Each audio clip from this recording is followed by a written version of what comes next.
Welcome, guys, to Kicking Balls FC. It's been a while. Thank you so much for your patience and also for all sending the good vibes as well. Like I promised, this year, 2022, I'm gonna do much better in giving you quality content of post game analysis for any type of United States men's national team games, World Cup qualifying, international tournaments, and other types of World Cup qualifying as well.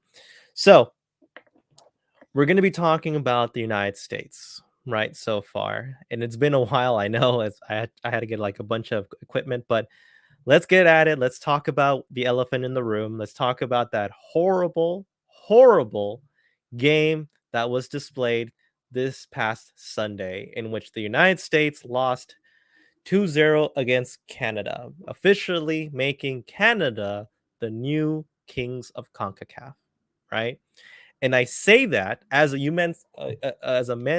men's national team, and I have no regrets of saying it. I have nothing but praise, admiration, even jealousy towards the U.S. Towards the Canadian national team, because they've done something that no other CONCACAF team has done anytime in its history against the United States and Mexico, because Canada is the first nation to get points away from Mexico and the United States in the same cycle, and at the same time they won their games at home against the United States and Mexico in the same cycle. So they basically took away 8 points from the United States and Mexico. So congratulations, Canada. Congratulations to the new kings of CONCACAF. Momentarily, I will say that. And I also made a bet with another good friend of mine, I would say, right? Uh, that if Canada were to make the World Cup, that I was going to buy a World Cup Canada jersey, right? And I'm a man on my word. I know you guys are going to make it to the World Cup. You're basically 1 foot there. Um, Congratulations, right? So I will wear it. I will not be happy, but at the same time, part of me actually is happy that Canada is making to the World Cup, because you guys play fantastic soccer. You guys have a very good brotherhood going on. You have a wonderful coach, and John Herdman just has done a tremendous job with the women and men's program as well. So kudos to you guys. So all right, enough of that. Congratulating Canada. All right, but you guys are good friends. You guys are good. You're all about good.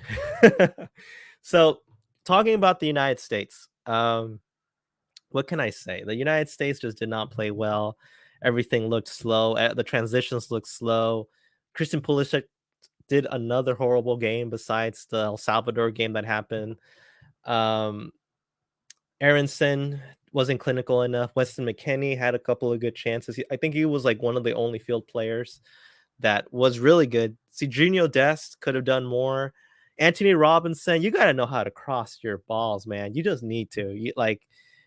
You play professional, man. At least be able to cross some balls into the middle of the pitch. Come on, into the most dangerous areas, man. You're just skying them, or they're just hitting defenders on their chest or legs. It's like you got to do better.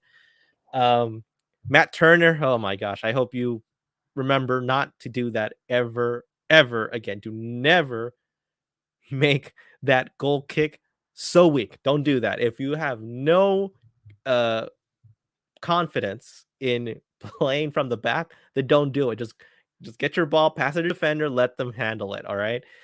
Um, who else am I thinking of? Musa did an okay game, right? But the pitch was, it was hard. It was hard. It was like concrete right there. But unfortunately, Tyler Adams and Chris Richards are injured. They won't be able to play for the United States for their upcoming game against Honduras, right? So um, unfortunately, that's how it is. But I think the one thing that everyone could agree with about this U.S. team is that, yes, they have talented players. Yes, they have um, players that are playing a very high level in Europe, and they have even MLS players that are going to jump soon to Europe. But the problem is there's no cohesion. Every time I see them pass the ball, they get confused. They don't know what to do. They don't know how to run. They don't know. I don't know if it's because of inexperience. They're too young. That's what I'm hearing. All I'm hearing are excuses because Canada, look at them. They're young. They figured out CONCACAF. They know how to out CONCACAF other nations. They got some results away in Mexico and away in Honduras. You know, I don't know. It baffles me a lot.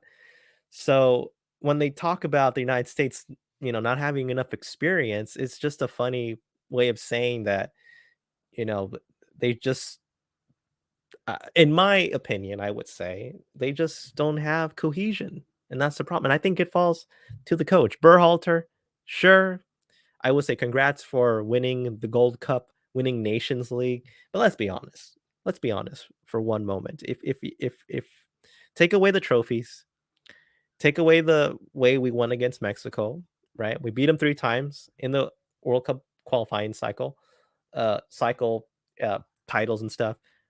But if you notice those 2 tournaments, the United States did not play well. They responded well, but they did not play well. They were not the aggressive team, right? They had a couple of good shots on their way. But it only seems to me that every time we play Mexico, that's when this team steps up. Or if we're in very dangerous territory like we were in Honduras in San Pedro Sula earlier last year in September. I just hope that they realize that they need to start strong and finish strong because it's been a tales of 2 halves with the United States. In the first half, very ineffective, very slow in transition, slow defensively, not clinical enough. And then when the second half changes, then it starts clicking. And then sometimes Greg Berhalter waits way too long for substitutes. And that is what drives me crazy sometimes, that the waiting for substitution. But I don't know. It's tough to say. So it's tough, and we just have to move on. We already said what we needed to say on social media to our friends, our neighbors, soccer coaches, other soccer US soccer fans. But it's just frustrating, man. It is, and it feels like it's not gonna get better. Like, even if the United States does qualify for the World Cup, which, after this performance, I'm not even sure anymore because 'cause I'm getting that PTSD all over again. I'm telling you that PTSD just creeps on you again, and I'm just feeling the ghost of 2017 just whispering in my ear saying, "Hey, remember when you guys said they told you you had a 90% chance of qualifying? How did that end up? We didn't even qualify, and we only needed 1 measly point from an already eliminated Trinidad and Tobago." Now, this could change, right? Maybe a couple of games, maybe our best case scenario is we beat Honduras at home. We maybe get a point away from Mexico, and then we win against Panama, and that maybe should be enough to qualify, maybe for the 3rd spot or 2nd spot. But looking at the United States, I think they might get that 3rd spot. It would be a tragedy, an absolute embarrassment if we get to that 4th spot in the playoff spots. Because what's going to happen? It's going to be exactly what happened to Italy. They won the Euro champions, but guess what? Now they're in the playoff, and we might not see Italy going into the World Cup. Now, I'm not comparing Italy with the United States because Italy is a much better team.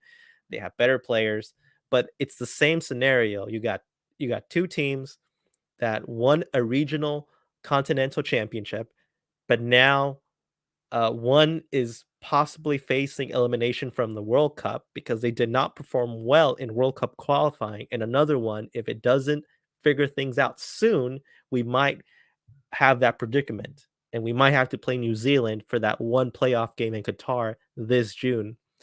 And I wouldn't be surprised. I wouldn't be surprised. I would not be surprised if that were to happen, that the United States Federation would fire coach Greg Berhalter then and there after that Costa Rica game. if the United States drops to 4th place. And I really hope, this is just me speaking out of my opinion, that if that were to happen, Jesse Marsh should coach this team, because Jesse Marsh is a passionate, has good tactics. He knows the players well. He knows what he can get from Europe. He has experience. Yes, the Leipzig wasn't a good experience, but again, he didn't have much to work with from the beginning, so I can't blame him that much. But I think Jesse Marsh plays a very aggressive, very pleasing style of soccer. But I don't know. That's my dream. Like at least I hope Jesse March coaches this team, because I think if Jesse March coaches this team, he can move them forward. Or any other coach, even a good coach, like say let's say for example, if Panama doesn't make it to the World Cup, I think the United States should get to the phone call with these three managers, right? The Hugo Perez from El Salvador. They play very good soccer. He's an ex U.S. men's national team. He knows how to play well, very good defensively, and let me tell you, if El Salvador had a clinical finisher, I think El Salvador would be looking for that playoff spot as well. That Panamanian head coach, I think Eckertson, he's very good. And I know John Herman is not going anywhere. I wouldn't be surprised if John Herman stays with the Canadian national team after the World Cup. But who knows? Because let's say, for example, if he is available, I would not be surprised. I would actually urge U.S. Soccer to contact John Herdman to have him as a coach, because he has done wonders for this Canadian team. I'm telling you. So I know I'm moving forward, but I just don't like Coach Greg Berhalter. He just doesn't convince me. He's just not it. He's just not the team. He's not the person that we want. So all right, so now let's look at the standings, right? So in the standings, a lot of things happen after that Canada and the United States soccer game, right? And after that loss, we basically had to wait a couple of hours until the rest of CONCACAF played the rest of their games. So in that moment, something interesting happened. So as you look at the table, you notice that Canada is now on top with 22 points. The United States with 18. Mexico with 18, but they fall to 3rd place because of goal differential.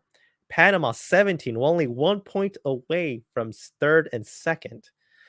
And then you see Costa Rica 13, creeping up a little bit. El Salvador with 9. Jamaica with 7. And then Honduras with a measly 3. And they've been officially eliminated from the World Cup, right? Honduras has been one of the most disappointing CONCACAF teams, because I really thought after they made it to the Olympics, because everybody was making a big deal out of Olympics. I'll be honest, I was one of them that made a big deal that they were going to go somewhere. And then the Nations League, where they took the United States until the 89th minute to score, I really thought Honduras was going to walk away with this.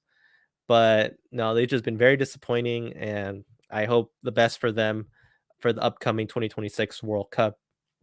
So Mexico tied against Costa Rica, right? In the Azteca 0-0. Wow.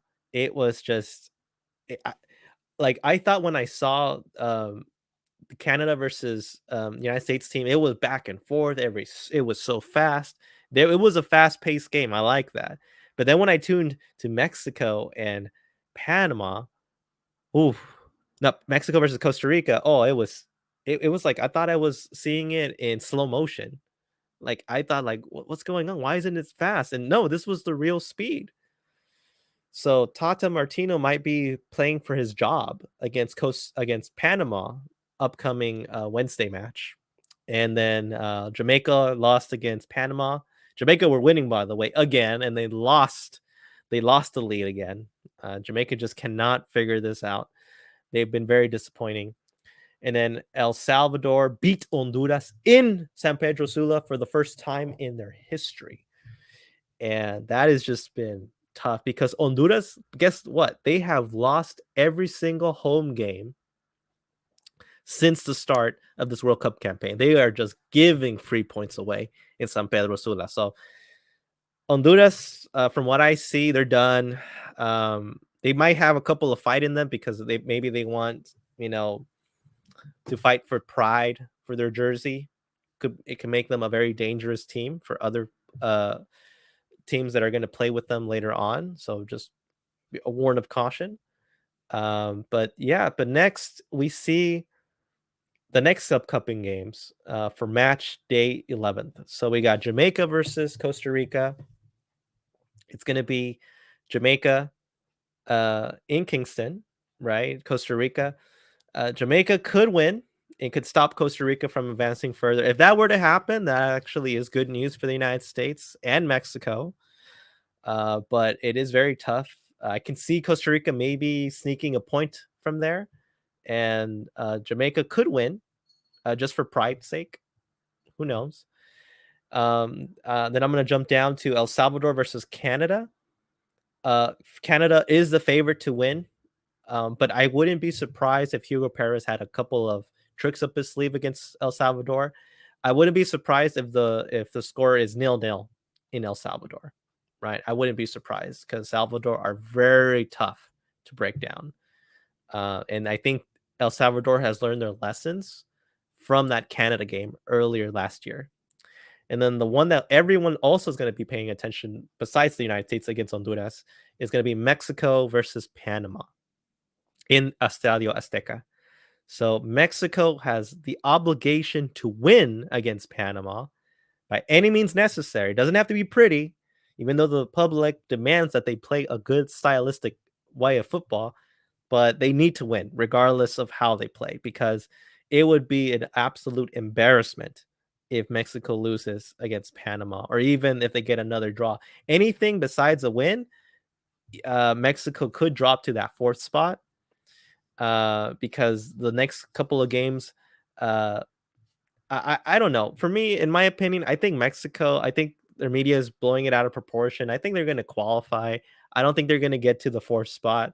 I think the only other team that I think will give them problems is the United States after Panama. So if they could take care of business against Panama and take care of business against the United States, they're basically in because the next last games against versus Mexico is going to be Honduras and El Salvador. So they're probably Honduras is already eliminated, and in El Salvador, well, maybe they could play a good game. Maybe they want revenge for that lost in San Salvador, but I don't see that happening. So I have more faith than Mexico that's gonna at least make it to the World Cup. The United States, on the other hand, that's the game that everybody needs to look at, right? The United States really, really needs to make something happen. I'm serious. Like they need to have something good to happen for the United States because my gosh, they not only need to win, but they need to win convincingly. And I know that might be a little bit much, I would say, for us fans to, I guess, ask for, but there's no other choice. We have to win. We have to win against Honduras. There's no other way. We just have to win. We just have to win and just do our best because if we drop points against Honduras, then we are really going to have some problems. I'm telling you, we need to win. We got to win against Honduras. No ifs or buts. That has to be a win. I don't care how they do it. By now, I think the majority of U.S. soccer fans just don't care if they're playing pretty. They just want wins because we cannot afford another miss of the World Cup. We just can't, especially since we're hosting it in 2026. So my hope that things get better for the United States. So for now, I think that again, Canada are the new kings of CONCACAF. The United States and Mexico has a lot of problems, but mostly I'm focusing in the United States. Um, Hopefully they figure it out because time is ticking. You only got 4 games left. We got Honduras, then we have to play Mexico in the Azteca, Panama at home, and then Costa Rica away. We do not want to leave points for Honduras because I think if we at least get the last 2 wins, home game wins against Honduras and Panama, Ooh, I really hope it's enough. I really do hope it's enough for them to qualify because it will be an utter disaster if we leave points away. If Honduras wins or ties or even Panama ties, because there is no other way to do it. We got to win. We have to win. That is that obligation, right? So I hope you guys enjoyed, my rundown of post game analysis and then what is up to come for the United States.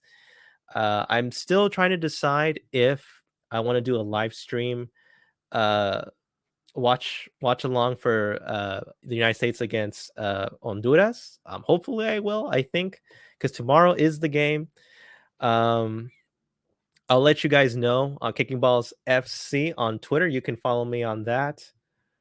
Don't hesitate to follow me there. So again, thank you guys for dropping by, for letting me know. Well, me letting you know how I feel, how majority of U.S. soccer feels, because it's just not. It is just not good, man. It's just not good. But hopefully things get better. I hope they get better. That's all we can do. We can hope that things get better. But that's just the realization of all the US soccer fans. We're just so tired of mediocrity. We're just tired of just winning by the skin of our teeth. We were promised that we were going to get a good offensive stylistic way of playing, but it's not there yet. So I don't know if it's on the players or on the coach. For us, majority of soccer fans are blaming it on the coach, rightfully so, right? So make sure you follow me on Twitter. It's on Kicking Balls FC for any type of stuff that I want to get my mind out, especially for US soccer. And make sure to tune in to watch the United States soccer team watch the World Cup qualifying game against the United States and Honduras tomorrow. It's going to be on Unimas, and it's also going to be on Fox Sports, I believe. So thank you guys. Stay awesome. All right. And make sure to for all US soccer fans to demand more on your team. It's to just don't be a horrible human being while doing that. All right. It is a sport, but at the same time, it's just tough. You can tell just by the way I'm looking. It's just tough. It's tough. But all right, guys, stay awesome.